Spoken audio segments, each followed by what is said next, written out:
When is a shed not a shed? This one, in New Mexico, is here to hide something. Peter, you ready to go down? Can we go? And today, Roberta Munoz has opened the hatch to reveal what lies beneath. Be careful. I am being careful. It's a long way down. Mind my head at the bottom. 20 feet down. Yeah. Stepping down, underground, this is where Roberta would come if the worst was to happen. Welcome to my bunker. It's her nuclear bunker, bought, installed and furnished at a cost of more than $100,000. She's had it for 6 months, part of a current boom in sales across America. It has a shower, toilet and beds for 4 people, and an all-important air filtration system.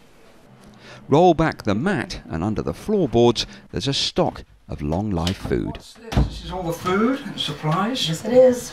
I have meat, vegetables, fruit. What I have is $7,000. $7,000 worth of food. Yes. You can just keep you living down here. Hopefully. With things like the war of words between the US and North Korea, and her view that the world has never felt so fragile, Roberta says now is the time to be prepared. It's a feeling. It's a feeling. It's getting worse and worse. Everything's getting worse and worse by the day. Everything's getting more intense. Because everybody knows what's going on. We all have our choices. I mean, they should be preparing themselves. I just happen to be doing more. Across America, other people are preparing. At Atlas Survival Shelters, who made Roberta's bunker, sales have tripled since Donald Trump became president, from around 30 a year to almost 100 since the election.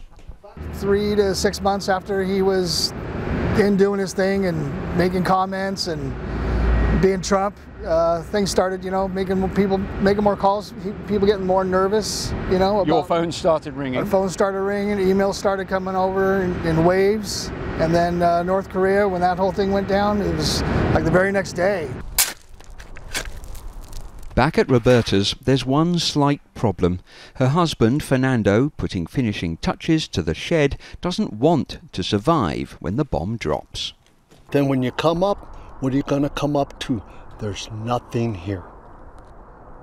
So I don't know, not at all. You won't be in the bunker with your wife? Of course not all. No, come on, baby, let's go for one last ride. If they're going to nuke us, why live 7 days? Let's live for a few hours and let's watch the show. Down below, on her bunker's reclining sofa, Roberta ponders life afterwards very differently. I just have hope. You never know. I just want to make sure that in case I survive, or whoever's down here with me, we won't suffer as we're down here. We'll see what happens. Well, thanks so much for showing me around. Of course, it would be nice to think that what happens is nothing, and that all the new bunkers being built in America are never needed.